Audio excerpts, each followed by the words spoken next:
Assalamu alaikum. Before we start with anything and welcoming everyone, I would like to call on our brother Imam Bilal Mirza to come and do some Quran recitation first. Barakallahu fikum. Please, brother Bilal, come over here.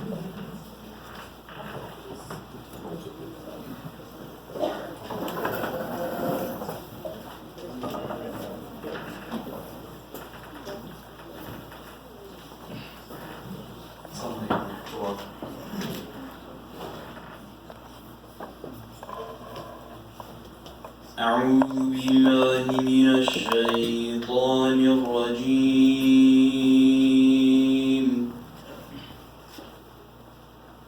يا أيها الذين آمنوا اتقوا الله حق تقاته ولا تموتن إلا وأنتم مسلمون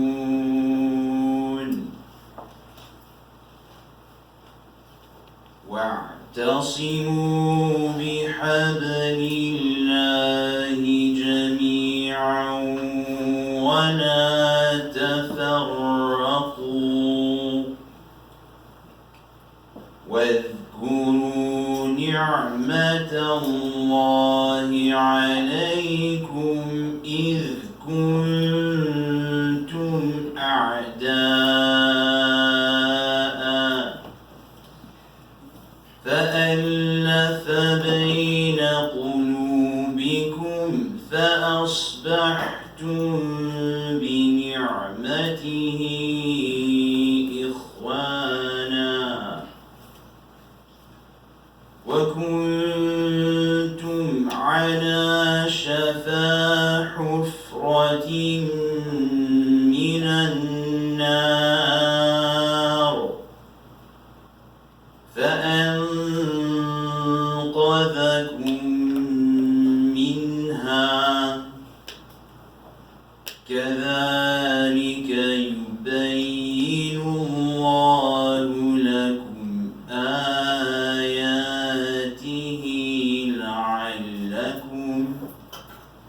لعلكم تهتدون صدق الله العظيم. Allah subhanahu wa ta'ala says in this 102nd ayah of Surah Al-Imran, O you who believe, fear Allah subhanahu wa ta'ala as he should be feared, and die not except in a state of Islam, and hold fast all together by the rope which Allah stretches out for you, and be not divided among yourselves, and remember with gratitude Allah's favor upon you. For you were enemies, and he joined your hearts in love, so that by his grace you became brethren. And you were on the brink of the pit of fire, and he saved you from it. Thus does Allah make his signs clear to you, so that you might be guided. And Allah subhanahu wa ta'ala speaks the truth.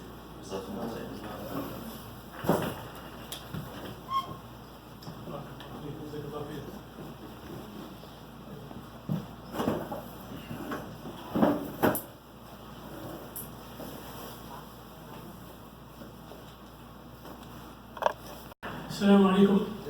Barakallahu fi Bilal. Thank you so much on a short notice. Barakallahu fi. And I know he has to be someplace else as well, but he committed himself to come here and do the Quran recitation. Barakallahu fi. Jazakallahu khair. Welcome. Jazakallahu khair. Thank you so much. Assalamu alaikum. Thank you for coming on this cold night in this month of December. This is purely for the sake of Allah subhanahu wa ta'ala that we're here. And we ask Allah subhanahu wa ta'ala to continue to guide us and to continue to work for Him. And that may Allah subhanahu wa ta'ala reward you all for your good work and for your good deeds, inshallah. This is the 34th, inshallah, 44th banquet of this council. And as it started, subhanallah, we are sitting here in this masjid, in this center, that started back in 1979. And the celebration for the 40th anniversary, it just took place not too long ago. And remembering from 1979. Now, just a few years later, 1984, that's when this council was started. And at that time, barely, maybe one, maybe two masajid, subhanAllah. And today, within 15-20 minute distance, there is a masjid. This is a barakah from Allah subhanahu wa ta'ala. We thank all those who have started the council for their vision, for founding the council. And we continue, inshallah, the legacy, and may Allah subhanahu wa ta'ala guide us with the work, with all the good deeds. As far as this center is concerned, and I will let Brother Amr say, I will elaborate on that a little bit, perhaps. I'll put him on the spot there. But the most important thing is that we're here and we continue to work, not only as the council itself, but as it was intended to be from the very beginning. And that was unifying and strengthening the Muslim voice, not only in New England, but also work in cooperation with other organizations in Massachusetts, whether it's CARE or at the national level, which is ICNE, or others. And not only here, but as Muslims, and Allah subhanahu wa ta'ala guides us to work and remember those who not only are near you, but far away from you. And we continue to remember those, not only in the ones who don't have the opportunity to be in such a setting like we have here in China, where 1 million plus of our own brothers and sisters are in concentration camps, or our dear brothers in Kashmir and sisters in Kashmir, subhanAllah, that all of a sudden, out of nowhere, they're stateless, and now they have to fight for their own livelihoods. And this is going after 400 years of being where they are, and all of a sudden, they're not supposed to be part of the country that they have lived in, subhanAllah. And others, whether it's Yemen or Palestine or Syria or other countries, subhanAllah, we continue to have them in our hearts. And other organizations like the Helping Hand and others that continue to do the work. And the council had always been there, whether it's a partnership, in a partnership form, like with Sound Vision, to help with these matters. And in fact, when the work did get done, subhanAllah, whether it's the Congress or with the senators in Colin, and the bills did get through. And at least you could hear in the news now, you could hear some noise about our dear brothers and Muslims elsewhere. And this is with the work the brothers and sisters, not only here, but nationwide, as we continue to work together, inshallah. I will not make the program any longer, my speech any longer. I had planned something a little longer, but I know we started out a little bit late. So in the interest of time, and we understand some of you have traveled from far away, and to try to speed up the program and shorten our segments, and let the program be a little bit shorter, inshallah, and finish hopefully on time. That's the most important thing. And I would like to call upon my dear brother, Amr Sayyid, the president of the Islamic Center of Boston, to welcome all of you, inshallah.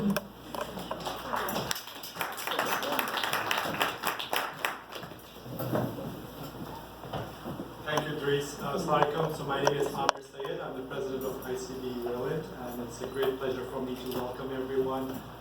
This ICNE has provided great support to us, and I hope that this event is very successful. Thank you.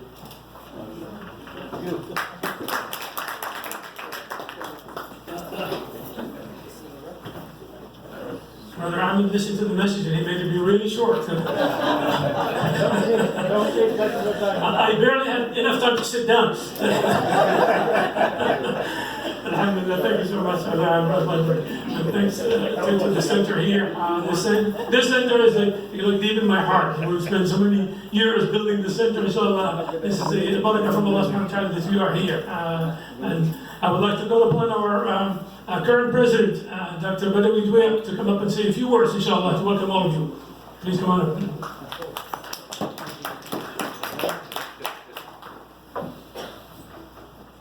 بسم الله الرحمن الرحيم الحمد لله رب العالمين الحمد لله حمدا كثيرا طيبا مباركا فيه الحمد لله كما ينبغي لجلال وجهه وعظيم سلطانه أشهد أن لا إله إلا الله وحده لا شريك له وأشهد أن حبيبنا وقائدنا وقرة أعيننا محمد صلى الله عليه وعلى آله وصحبه وسلم. Respected brothers and sisters, guests, and our main guest, and Sheikh Mirza, everybody. Assalamu alaikum wa rahmatullahi wa barakatuh. May Allah bless all of you. Thank you for coming. It's a pleasure and it's an honor to be with you today. Again, I would like to reiterate the message of my brother, my beloved brother Idris, who thank all the brothers before us who worked hard to make us where we are right now. These efforts where we have many sincere brothers and sisters who have started this work for the council, and as we go and grow, I learn from them, and alhamdulillah, I can see sometimes the impact. You can look to this as a half full, half empty, because we have a lot to do, but alhamdulillah, you can see that the impact is coming because the contribution of efforts, it adds up. We have a presentation, I don't know if we're gonna go over it or not, but I want to make my points quickly, and maybe the presentation was made to be a little bit longer. Every year, alhamdulillah, there is a specific type of activities that the council do on a regular basis, which is, this is their baseline, the floor, and there's other comes as the events come. We started this year, it was a little bit tough start because the shooting in New Zealand and what happened there, and we have to go through a lot of issues and interfaith and press releases. Alhamdulillah, the council stepped up to that point, and we coordinated with many interfaith groups, and we had also worked with multiple Islamic centers to have press releases, and we also received the input and the response, which was very positive from many organizations on that. We were also in early this year, we were helpful to continue that program, which was started 3 years ago, to put all open message to Islamic centers, masajid, to be all together to an open house. Alhamdulillah, successfully it has happened, and we have more members are adding to the list right now. We are more than 25 or in that range. Islamic organization, they agreed together in one day to make an open mosque. This is something already happening. This is the slides, for those of you who would like to know more about the center, the council. It was mentioned by Dr. Idris. But the overall effort, the most important for us is how to capitalize our voices and our resources together to show a bigger picture what we can do. And since that time, the needs keep changing, and the objectives of the council, as you see it here, to promote the unity, solidarity, and the most important, to work with many masajid without interfering in their internal matters. And that is what was the unique about the council, which I learned myself, that we have an excellent relationship in many of those centers, alhamdulillah, to at least to work on that domain. The communication, the interfaith group, the media watch, the interfaith and the education, the relief activities, and the annual Islamic Conference of New England. The annual conference of the Islamic Council, to me, it is achievement, and I really am proud. I would like to thank all those who involved in it, because to continue this effort, even if it is consistent for 35 years, every single year that you can do it in consistent basis, it was great to do.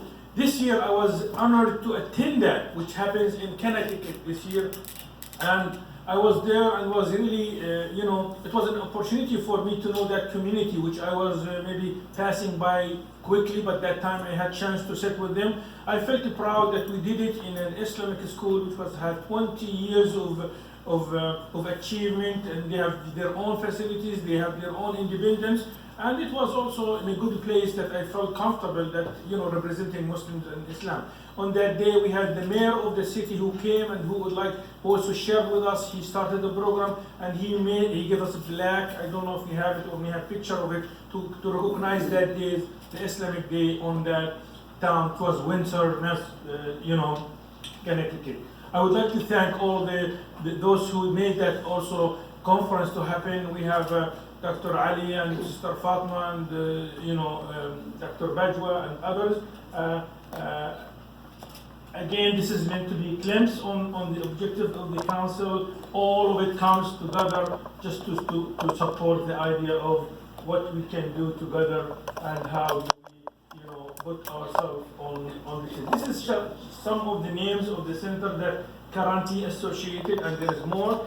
This is sometimes we are asking for nominal fees, which is like a couple of $100 just to be in touch with them and on just to recognize that they are members. And we have this year, we have new members who joined the group from Connecticut after the conference, and from New Hampshire, as well as from Rhode Island. Alhamdulillah, we are growing. The Muslims are growing. I myself witnessed 3-4 Islamic centers only this year in greater Massachusetts area. If you go to Andover, if you go to Rhode Island, if you go to Attleboro, and so on. Alhamdulillah, this is all great in news. With this is the this is currently the board of on the current center. I would like also to recognize Brother Abdul Samad Qasimi, who will be inshallah the president for the next year, and we would like to inshallah help him and pray for him and for the whole team inshallah to take us to the next stage. This year also it was special for the Islamic Council to team with the ICNE Mass, where they have their conference, which is an annual conference, and we find this is an excellent relationship that we would like. We were one of the sponsors of their conference, which happens only 2 weeks ago or 3 weeks ago in the Worcester area, and we'd like to continue on this effort. There is other subgroups. The council has made some people who have an interest to be on the work of more activism, leadership, and planning social activities, social media activities to enhance Muslims' exposure to issues. For example, we have some individuals who are doing that work. There's others who are involved in more of what's happening on what's going on in India and Kashmir, and they are focusing on this issue. This is the flexibility that everybody, alhamdulillah, find a role to work on that. The endowment fund was a very good achievement for this year. It's in public and you can see it in the minutes.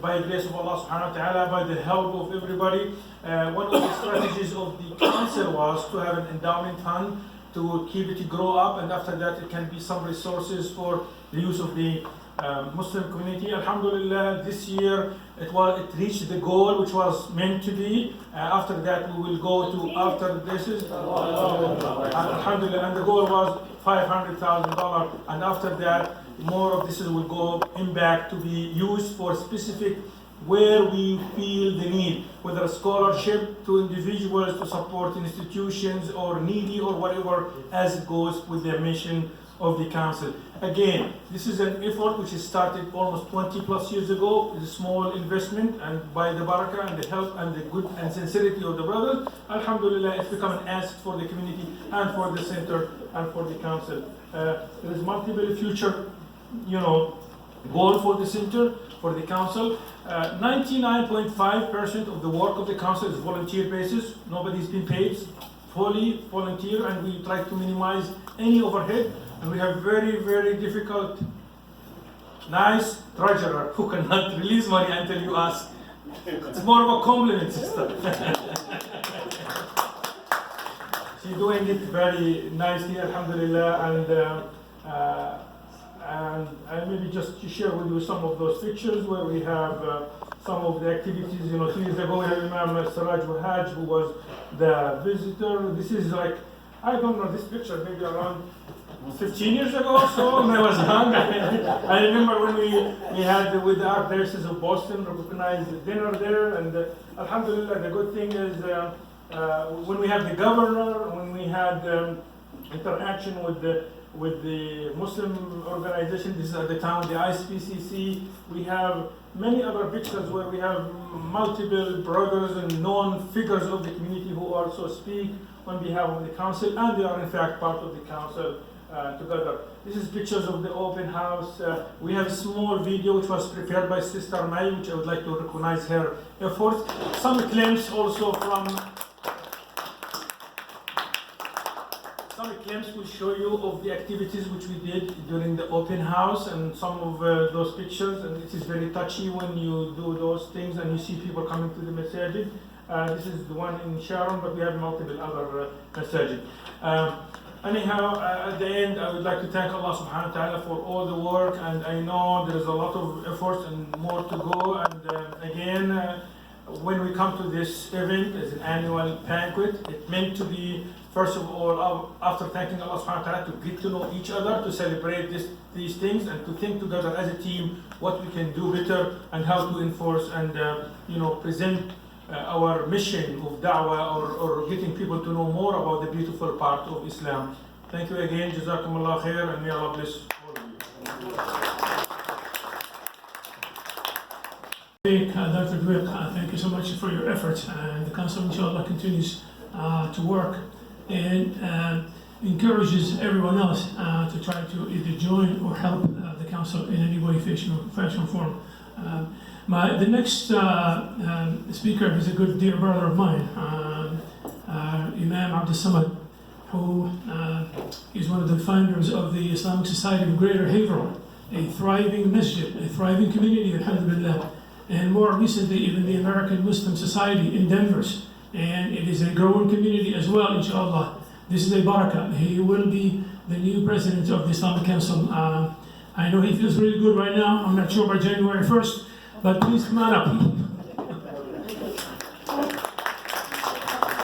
That's literally making him be in pain, but Allah subhanahu wa ta'ala has all kinds of tests for all of us. And may Allah subhanahu wa ta'ala help him in every aspect of his good deeds, inshallah.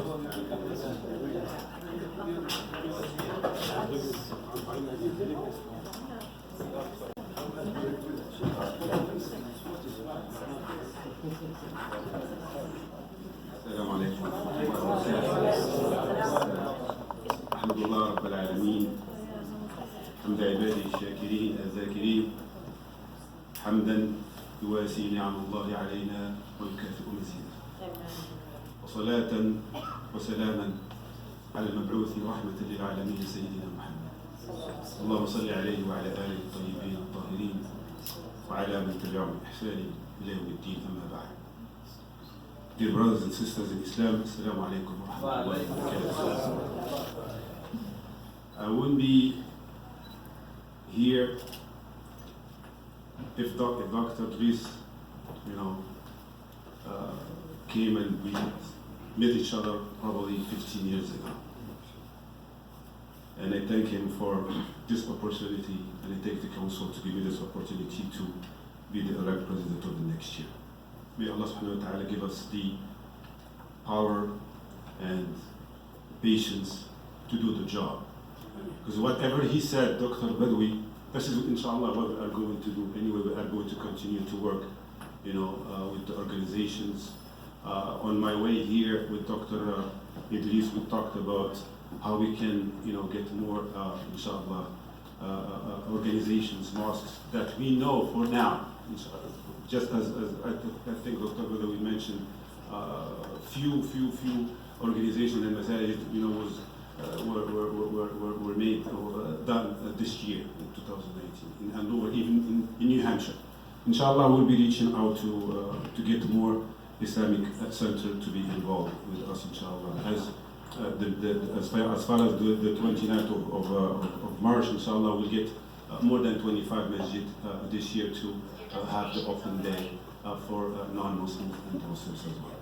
I won't be taking more time of you, inshallah ta'ala. This is my little speech, but I would like to mention something that because of the surgery, if you don't mind, you don't know that you have a foot until that foot is hurt.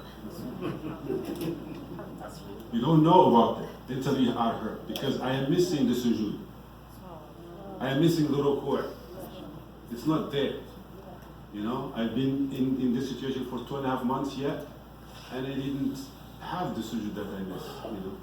And this is probably the message I would like to share with you: is be thankful to Allah if you're healthy.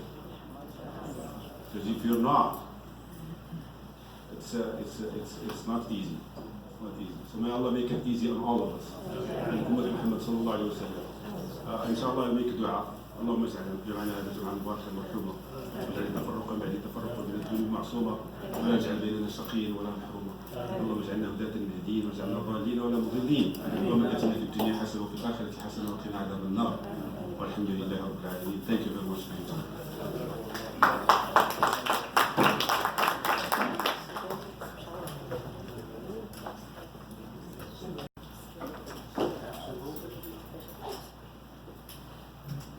Barakallahu feek, Imam Abdul Samad. Thank you so much for coming and having that desire to help the council, as we've discussed many times before, for a few years now. Alhamdulillah. We continue with our program, inshallah, and this is the segment of acknowledgements. I would like to call back Dr. Badawi Edward to come up here, inshallah. And the segment.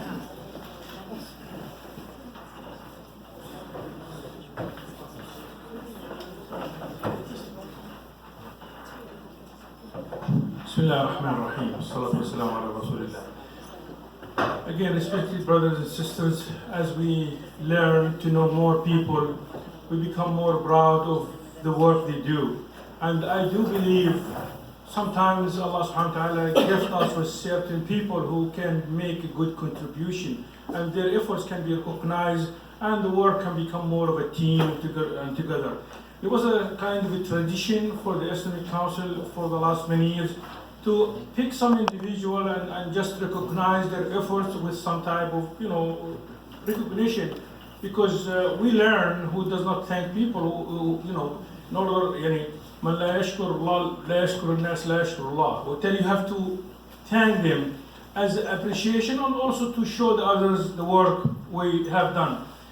The brother that I would like to introduce, whom I know personally, we work with him in the council, Brother Martin Binz Mubarak. Would you please stand just so people knows whom we are talking about? Brother Martin, he joined the Islamic work since 4 or 5 years, when we were involved more in the Islamic Center of New England and the Islamic Council. But I found since he become active member, he contributed a lot, and he now taking the lead in the open mosque day. He took the lead for this year, and he took it for the last year, but with much more work than what he have done. I would like to write from his bio what we have known about him in this area, and I maybe share with you some of the personal information. Brother Mubarak Binz, right now he is the outreach coordinator for the Islamic Society of Southern Massachusetts and Masjid al-Ihsan. This is in South Dartmouth, Massachusetts. However, the Islamic Council also, last meeting, we voted him, he will be the outreach person for the Islamic Council, representing us when we deal with other situations, and especially when it comes to the media and other issues. So by the grace of Allah subhanahu wa ta'ala, in his role, he has participated in many interfaith services, conferences, and radio programs. He writes for the Four River Herald News and the New Bedford Standard Times on Muslims and interfaith matters. I myself read those when it comes available. He worked before in the United Nations for 30 years. He had an assignment with the United Nations peacekeeping in Morocco and in the Congo, Eritrea and Ethiopia, capping his career as a chief administrative officer and head of the Kuwait Supportive Office for the United Nations Assistant Mission in Afghanistan. So throughout his work with the United Nations, he promoted the interfaith and intercultural cooperation and understanding. My understanding that in Morocco, this is where you got married. This is not what's part. This is written. I'm just adding that. Brother Mubarak is also in the advisory board of CARE. I witnessed him in many of those meetings, and he was working with CARE volunteers. So the ICNE board, as I mentioned, invited him to assist us in reaching out to Masajid and the Muslims academics in the New England.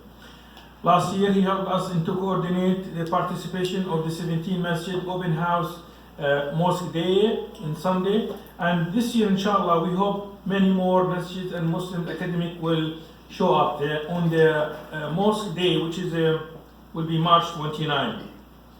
Last year, the theme was no walls between us. This year, the theme is one nation under God, indivisible. I would like to call Brother Martin, Brother Idris, please, just to give him this recognition for.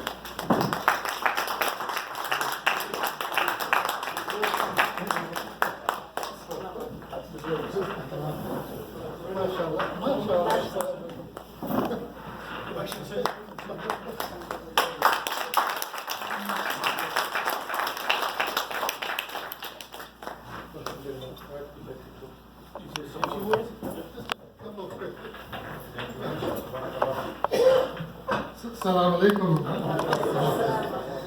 شكرا جزيلا جزاك الله خير Alhamdulillah, I'm very honored and moved by this motion to recognize the work of the Open Mosque Day. But it comes with a large responsibility, and inshallah, our work is to expand our unity. The tradition of ICNE has been to support one another. And alhamdulillah, I see how that has grown, but we also need to keep growing. As the Prophet ﷺ said, that he was talking to the Sahaba, and he took out a small stalk. And with one quick snap, he was able to break the stalk and explain, this is our vulnerability. So mashallah, together we can continue this tradition and grow and become stronger and stronger.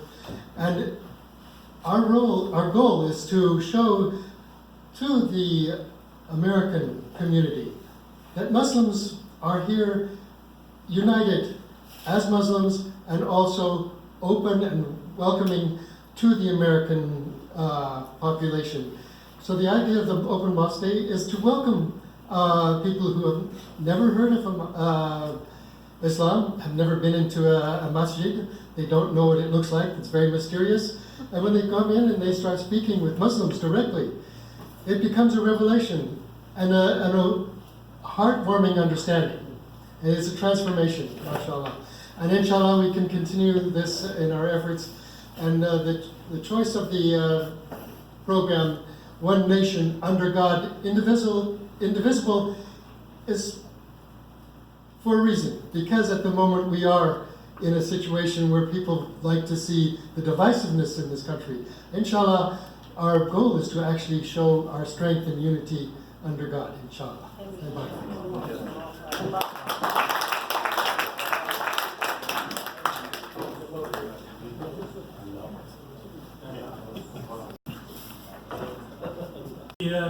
Thank you so much. I was just reminded by Dr. Baig, I don't have to do the acknowledgement here. After the acknowledgement, to make sure that we know why we're here today, to try to support the council, inshallah. The one thing about that I just wanted to mention about Brother Martin, as we were going back and forth on the topic to choose for this year's Open Mosque Day, there were several that were going back and forth, and this one happened to fit the American model in general. People that can associate with him, as Brother Mubarak had put it, people can relate to it somehow. It's not confrontational, it's not divisive in any way. So it puts it all together, and inshallah up and on the map even more so. At this point in time, I'd like to call Dr. Bajwa, Salim Bajwa, to talk a little bit about the benefactors program and talk about how it's been run in the past and what the expectation is, inshallah, and how it has been done. Please Dr. Bajwa, come on up. Assalamu alaikum wa rahmatullahi wa barakatuhu. Alhamdulillahi rabbil alameen wa salatu wa salamu ala rasulil kareem. Dear brothers and sisters, good friends, when I come over here, you know what's going to happen. I'm going to say, please take hold of these pens. And also, there is a small fly of paper over there that you pay attention to that. But before that, I again want to reiterate some of the things that have been said already. Of course, we are here for collective wise unity, doing all the good works.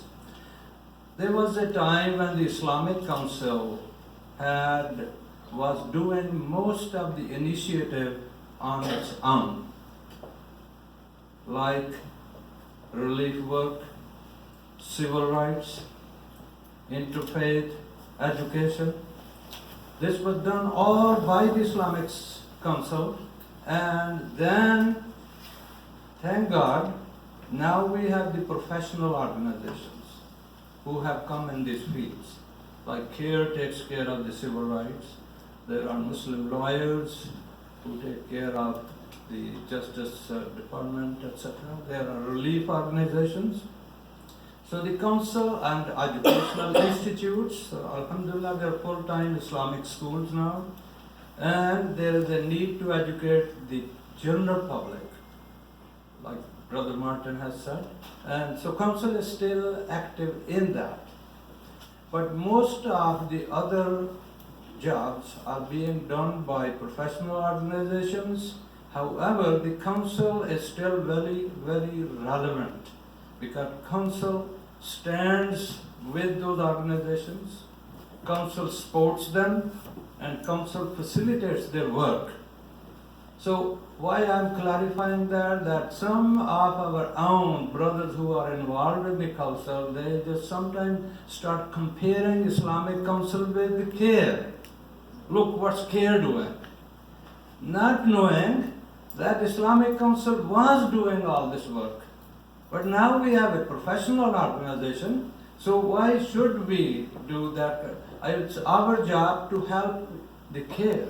It's our job to help the relief organizations.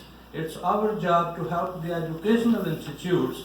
We help them, we support them from a higher level. And so Islamic Council should not be compared with those organizations. So having said that, I would just say that Islamic Council, alhamdulillah, you have seen the activity that's growing. We are getting new blood in the council. Some of people like me who are old blood are being shunted away, but we are still going to continue to support the council. We are going to still continue to stay there. You have heard that we have built a decent amount of endowment fund, but that's not, he set the goal, but we meet somewhere halfway, and now inshallah we set another goal. We will continue to grow. So there's still a lot of need. So before I say any or request anything, I do want to say that our benefactors right from the beginning, our supporters, our friends, you deserve a lot of gratitude from us. May Allah bless you all. You have supported the council. And this, whatever you have donated to the council, is put to good work, inshallah. And when some people like me or others, my colleagues, time comes that we are not here anymore, this kind of contribution will continue to help us as a sadaqatul jariyah. This is jihad that you are participating in. It's not jihad with war or guns, it's with intellectualism, with collective forces. So you want to participate in that. So please, as you have done in the past, you can commit whatever you like. The benefactors, what we started was that any family or person who has donated $5,000 becomes a permanent benefactor of the council. So it could be $500 per year for 10 years, or it could be one time, could be more, but any amount is welcome, and we appreciate that. Thank you very much. May Allah bless you. So while you hear the presentation, during that, before you go for the dinner, you need to just write something on this and turn that in. Thank you very much.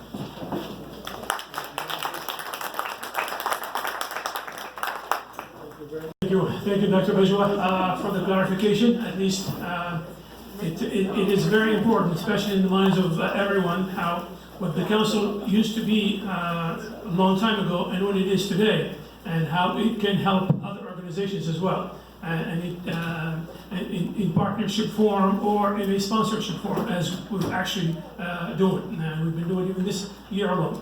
Dr. Salim Beshel, by the way, will be the treasurer for the next term, inshallah, starting January 1st. So when you fill out your pledges for this evening, Sister Nasima Khan, please, where are you? I know you're there. She's our current treasurer.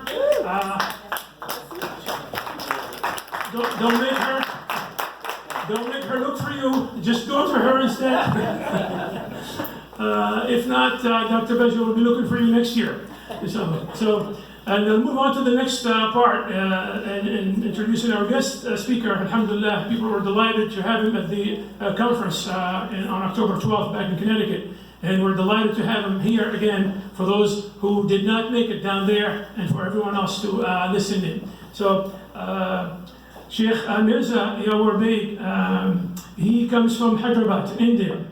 He received his education from Jamiat al-Hadiyat Nuriya in Hyderabad and later in Saudi Arabia and as well as in the United States. He is the founder of Yawar Baig Associates. He specializes in leadership development, family, and corporate business consulting. He has a sound Islamic knowledge, has authored dozens of Islamic books and several videos.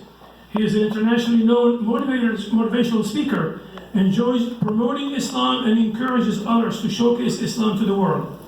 He will be a resident scholar at the Islamic Society of Western Mass. And you may get in touch with him or get information about him at his own website at Yawar Baig. Please come on up, Sheikh. Yawar Baig, come on up.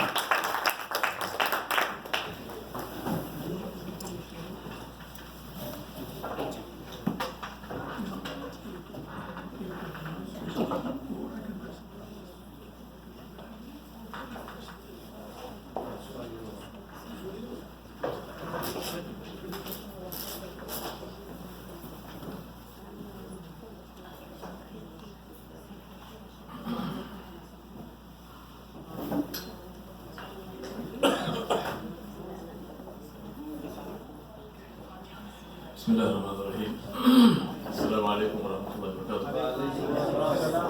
الحمد لله رب العالمين والصلاة والسلام على أشرف الأنبياء والمرسلين محمد رسول الله صلى الله عليه وآله وسلم. أما بعد, my brothers and sisters, the topic that I proposed for today, and I hope you like it, is being role models for the world. What must you do to be a role model? As you heard in the introduction, I teach leadership. And if somebody asked me to say in one single word what one must do to be a role model, I would say that word is differentiate. Differentiate. Now, why differentiate? Because differentiation creates brand. Brand inspires loyalty, and loyalty enables influence. Without brand, you and I are a grain of rice in a sack. We are still rice, but we are one grain. Nobody knows we exist. We can't make a difference to anything, and we die unburned. But if we differentiate, then we stand out. People salute a flag flying high on the flagpole. But the same flag, if it is washed and it's drying on the laundry line, along with other laundry, nobody salutes that. When people salute a flag, they're not saluting a piece of cloth, they're saluting the idea of the nation. That is the meaning of differentiation. So my question is, what is our brand as Muslims? The message of Islam for all time has been the same, and that is to spread goodness for everyone around us and to stand against all kinds of evil regardless of who does it. The way that is to be done differs from age to age. The opportunities that present themselves change from time to time, and inshallah this organization of yours is one such opportunity to change, to be role models in the world and to fulfill our mission. So this is our mission, this is what Allah subhanahu wa ta'ala sent us for. Allah subhanahu wa ta'ala said, Kuntum khayra ummatin ukhrijat linnas. Allah did not say ukhrijat minan nas, He said ukhrijat linnas, for the people. Ta'muruna bil ma'rufi wa tanhawna 'anil munkari wa tu'minuna billah. So this is our opportunity to fulfill that role which Allah subhanahu wa ta'ala created for us, to be beneficial to everyone all around us. My question to myself and you is, what do you think our constituents will say if we ask them that question? For example, if we went to our constituents, who are our constituents? Everybody else.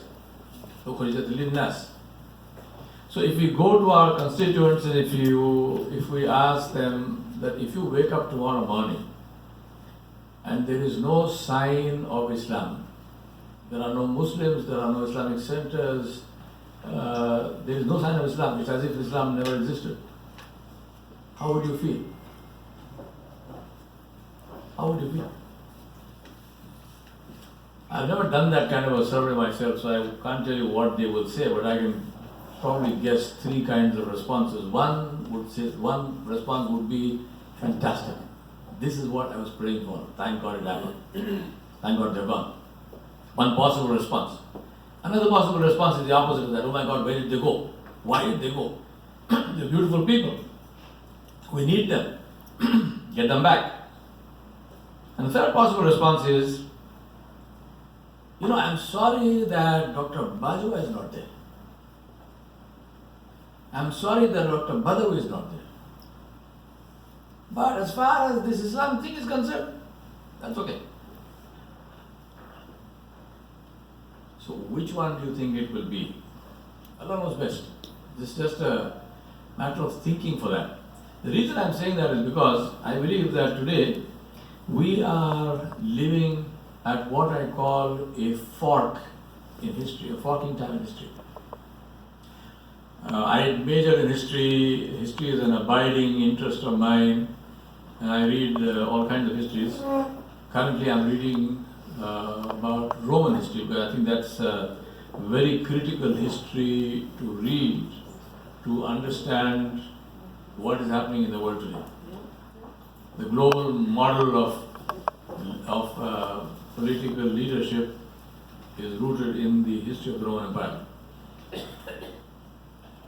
So when I read history, I am quite easily able to flag what I call forking times in history. Times when people, either the whole world or people in different countries, they stood at a fork and they chose something. Now, forking times in history are characterized invariably by a huge amount of turmoil. The reason for the turmoil could be political problems, could be wars, could be natural disasters, any kind of thing, but lots of turmoil, lots of unrest, sometimes lots of violence. But there is a good aspect to that, and that good aspect is that these times they shake the foundations of the structures of society. People who were until that time unwilling to listen to anybody or anything suddenly become more open-minded. People who are unwilling to question traditions, unwilling to question mores and rules and regulations of society and how they acted and interacted with each other, are willing to sit down and listen to ideas which earlier they wouldn't have allowed through the front door. And that is the reason why at the forking time of history, it is given into the hands of ordinary people to change the path of destiny. Once the new order sets in, then ordinary people can't do anything. Then that will go on for as long as Allah subhanahu wa ta'ala has decreed for it. So I believe that we today are living at a forking time in history. The question is, do we know what to do? I believe that there is a window of opportunity that opens in the life of every man and woman. No matter where you are, no matter who you are, there is a window of opportunity that opens in the life of every man and woman. Those who succeed are people who prepare for that, recognize it, and they act when it happens. My submission to you is, our window is open now. Are we ready? Because the other side of windows of opportunity also is that a window opens but doesn't remain open forever. It shuts. So are we ready for the window that we are now looking at, which is open for us? I submit to you that we need to do two things. One is focus on contribution. Focus on contribution. Entitlement will follow. Entitlement comes with territory. Contribution defines territory. The more you contribute, the bigger the territory, the bigger the entitlement. The mistake which a lot of us make is we focus on entitlement. What can I get out of it? You will never get anything out of it until you put something in it. What can I get out of my bank account? Whatever I deposited. Not a cent more. So the more I want out of it, the more I have to deposit in it. I deposit in it when I don't need it, so I can get it out when I need it. This is the so-called great secret of life. The second thing is, first thing to focus on is contribution. Second thing to focus on is duties. And I say to people, forget about rights. Forget about rights. Focus on duties. If everyone focuses on duties, everyone's rights will automatically get fulfilled. Right? So forget about your rights, focus on duties, because we will not be questioned about rights, we will be questioned about duties. I use this also when sometimes people come to me for marriage counseling. And they say, what must I do? So this is why I tell them, I say, you made one mistake, now don't make another one. Focus on duties. Forget about rights. And everything else will follow. I submit to you that as an organization, as people, there are two interlinked roles that must be played. Those two circles also prove to you that I went to business school, because they teach you to draw circles and they teach you to draw triangles. I wanted to put those two circles in a triangle, but I couldn't manage it. So that's what they teach you. That's what they teach you in business school. We are in Harvard territory, so I can say that. I actually went to business school in India, which is set up by Harvard. So that's how I can draw circles nicely. Now, two things: a unified ideology and trusted leadership. Two critical requirements. Our unified ideology is La ilaha illallah Muhammad Rasulullah. Everyone, all of us, whether we are Sunni or Shia or Shafi or Hanafi or Maliki or Hanbali or Zaidi or Ibadi or whichever, this is our fundamental unified ideology. Yes, we have differences, no problem, alhamdulillah. The unified ideology is La ilaha illallah Muhammad Rasulullah. Rasulullah was asked, who is a Muslim? And he said, Sallallahu Alaihi Wasallam, the Muslim is the one from whose tongue and hand people are safe. And the believer is one who is trusted with the lives and wealth of people. Rasulullah did not say the Muslim is the one who worships all night and fasts all day and reads 10 juz of Quran a day. No. Now you might say, well, isn't worship important? So I usually ask people, I said, if you have come on a long flight and I ask you how was the flight, what will you tell me? Will you say we landed safely? You won't say that. You will say the flight was nice, the food was nice, so on, so on, so on. So is it landing safely, is it not important? Well, you know, I mean, I came and my flight crashed. So how are you here? This is my ghost. I died, you know, I mean. So there are some things which are so important that you don't need to mention them.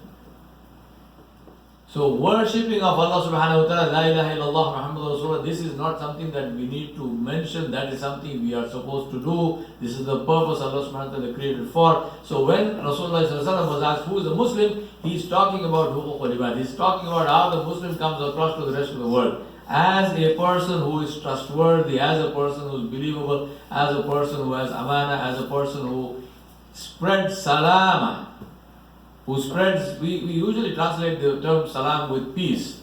I submit that the better translation for that is safety. Right? So a Muslim is somebody who makes everybody else safe. Imam Hassan al-Basri rahmatullah, my favorite of the Tabi'in, is an absolutely beautiful human being. I asked Allah subhanahu wa ta'ala, I must meet him inshallah one day when, you know, so many stories about him. Now one of the things that Imam Hassan al-Basri is known for is his zuhud. You know, his tahajjud and so on and so on. They asked him, what does he say? Does he talk about tahajjud? No. He says, if you would be pleased to be safe and if you would like your religion to be safe, then restrain your hands from harming the lives of people. Restrain your tongues from harming their honor. And restrain your stomachs from consuming their wealth. Yeah? He says, if you want safety for yourself and you want safety for your religion, do this. Again, as I told you, see the hikmah and see the wisdom of the true scholars of Islam. And you know and I know, we have read enough history to know that as long as Muslims, I'm not saying every single Muslim, I'm saying as long as by and large Muslims lived by these rules, you know what conditions we were in. Second element, one was shared idolatry, second is trusted leadership.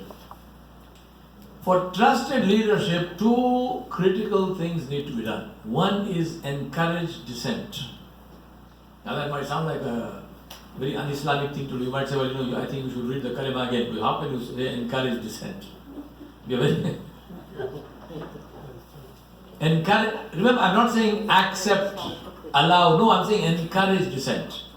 And the second one is consultation. Sure. And what must we do? Seek accountability. Now, Allah subhanahu wa ta'ala mentioned at the ayat which the Imam at the beginning, he recited this ayat very beautifully, so I'm not going to recite it. I'll focus on the key part of the ayat, which is Allah subhanahu wa ta'ala said, وَاعْتَصِمُوا بِحَبْلِ اللَّهِ جَمِيعًا وَلَا تَفَرَّقُوا. Please notice, Allah subhanahu wa ta'ala did not say, لَا تَخْتَلِفُوا. He said, لَا تَفَرَّقُوا. Allah said, do not become divided amongst each other. He didn't say, don't disagree with each other. There's a big difference. To have a difference of opinion only means that you have intelligent people around you who are willing to think. You have intelligent people around you who are committed to achieving results. So if I think one way and somebody else thinks another way, I say, Alhamdulillah, this is what I need. Because if I am looking in this direction, I can't see behind my back, and that brother is sitting here, he is seeing behind my back. This is what we call a difference of opinion. But the problem is that most traditional societies discourage difference of opinion, including ours. Encourage dissent, because dissent is the soul of innovation. George Bernard Shaw said all progress begins with a dissatisfied man. So you can take it as a male chauvinistic statement, or you can take it as a statement that only men are dissatisfied. So whichever one you like, you know. He said because the satisfied person is satisfied with status quo. He's going nowhere. He's okay with what's going on.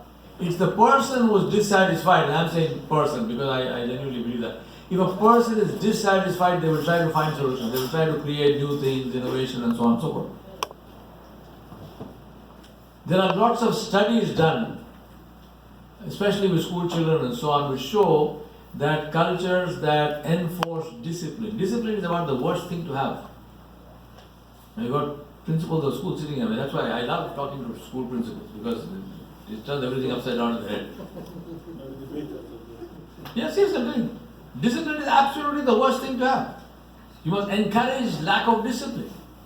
You must encourage responsibility. But we regiment things. Anyway, this is not my topic here, so I'm not going to go into that. Now, my point is encourage dissent. In an organizational setup, what does that mean? It means that if you have a meeting in which there is no disagreement, you must leave that meeting highly unhappy. You must say something is going wrong. Maybe everybody now is given up. Our problem is that we get into the convincing mode. If I have an opinion, I must make you say that you agree. Usually what happens? Usually, and especially with me, I just shut up. It's not worth my while arguing with somebody. So I keep quiet. So people say, oh, you agree. No, I didn't agree. I just kept quiet. That's it. That's what most people will do. So if you want to encourage dissent, the first thing to do is keep quiet. Second key thing to build great leadership is consultation. Now think about this, the ayat of Surah Al-Imran, where Allah subhanahu wa ta'ala is saying two critical things to Rasulullah. The two critical things that Allah subhanahu wa ta'ala is saying to him is وَاسْتَغْفِرْ لَهُمْ وَشَاوِرْهُمْ فِي الْأَمْرِ. Two things. Allah subhanahu wa ta'ala is saying, and before that Allah subhanahu wa ta'ala said, pass over what they do, ignore what they do, ignore their faults, and then seek forgiveness for them. Make God for them to be forgiven by Allah subhanahu wa ta'ala, and consult them. Now here is the Nabi alayhi salam. He is the one receiving wahi. Why does he need to consult with anybody? If there is anyone who can genuinely say, I don't need consultation, it was Muhammad sallallahu alayhi wa sallam. Yet Allah subhanahu wa ta'ala is saying, consult. And the reason for that is, to me, the biggest reason for that, consult with organizations. So one of the things that a lot of people say is that, our chairman, his mind is already made up. He comes and he pretends to, okay, can I have your views, please? Now he knows what he's going to do. He's going to do that anyway. He just wants you to say something, and then you say, okay, that's fine, we'll do this. Now that makes no sense, because that's a sham. You're playing a game. People see through games. I'm talking about genuine consultation, asking for advice. There are many instances in the seerah of Rasulullah where Nabi Sallallahu consulted with people, and he took their advice, in some cases over his own advice, over his own mindset, whatever it was at the time.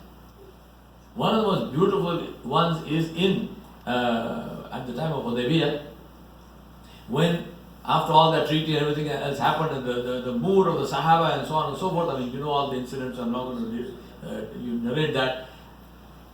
He ordered them to shave their heads and to slaughter the animals that they had brought, because they were going from there.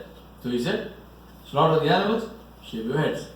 And for the first time, when you read the seerah, for the first time, the Sahaba did not obey. They didn't say we will not obey. They did not refuse to obey. They just sat there.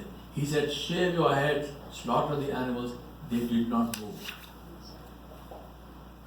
Now the hikmat and rahmah of Rasulullah sallallahu alaihi wasallam, he did not insist. He didn't repeat that command a second time. But he got up from his seat and he entered his tent. Our mother Salama radiallahu anha, she was in the tent. She saw his blessed face. She said, Ya Rasulullah, what's happened? You're looking so upset. What's happened? He said, my ummah is destroying itself. To directly disobey a command of the Nabi is to leave the religion. Now they did not disobey directly, but they also did not immediately do it. So he said, my ummah is destroying itself. She said, what has happened? He said, this is what happened. They are not obeying me. She said, Ya Rasulullah, no, they are not disobeying me. This is so difficult for them to accept. This whole Hudaybiyah thing is so tough for them to accept. She said, my advice to you is, you go out there, you shave your head, you slaughter your animals, and inshallah they will obey. Now what is the response of Rasulullah? Here is the Nabi alayhi salam, here is the Rasul who is receiving wahi, here is the Rasul who signed that treaty because of what Allah subhanahu wa ta'ala has told him to do. Here is his wife, this woman is giving him advice. What did he say? What did he do? Did he say, excuse me? Who gets wahi? You or me? Did he say that? No. He went and did it. He accepted our advice. He went outside. He had his head shaved. He called Sayyidina Ali bin Abi Talib radhiyallahu anhu. He said, bring the animals. Everyone did that. Consultation joins people. It joins hearts. It shows people that you truly value them. It shows people that we are together genuinely. And to be able to do that, we have to forgive. We have to forgive because we need forgiveness. I must forgive because I need forgiveness. You must forgive because you need forgiveness. We must all forgive because we need forgiveness from the people and from Allah subhanahu wa ta'ala. And therefore I want to end with this, which is that I mentioned the window of opportunity, and I'm saying to you that success is where opportunity meets preparation. And what is that? It needs three things. One is passion. It is genuine interest in what we do. Passion is not just interest, passion is single-minded focus on that thing which is the single thing that gives meaning to my life. Second one is expertise. If you are passionate about something, then you must develop expertise in that thing. If I tell you that I am passionate about flying, and you ask me, so do you have a pilot's license? I say no. Then you say, well, are you planning to get a pilot's license? I say, yeah, maybe, but I'm not yet. So am I passionate about flying? I am passionate about seeing other people flying. If I am passionate about flying, then I need to go and learn how to fly. So passion, expertise, and a return and a reward. Does not need to be money, a feeling of satisfaction. You are doing work in an organization which is a voluntary organization. Dr. Badawi said 97% or 99%.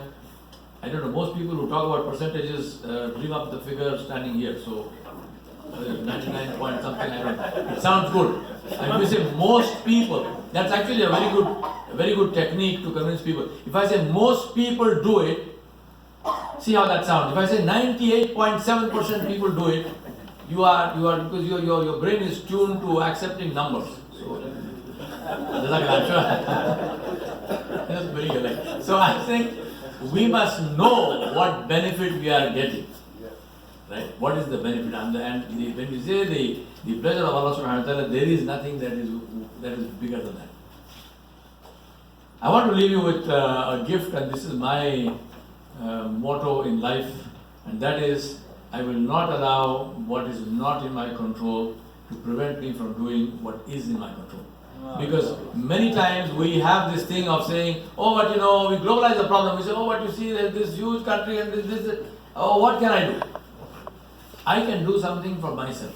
I can do something for the people who are around me. It doesn't matter if there are 2 people, 5 people, 10 people, 50 million people, makes no difference. Whoever I can influence, I must influence towards goodness. That's all that Allah will hold me accountable for. That's all that I need to do. So do not allow something which is not in your control to prevent you from doing what is in your control. This is what I live by, or try to live by, and I thought this is my gift to you. May Allah bless you. May Allah accept what you're doing. That is the way to be in touch with me. I request for your dua. May Allah subhanahu wa ta'ala accept your coming, your work. May Allah subhanahu wa ta'ala reward you, not in keeping with your effort, but in keeping with His majesty and grace. وصلى الله على نبي الكريم وعلى آله وصحبه أجمعين برحمتك يا رب.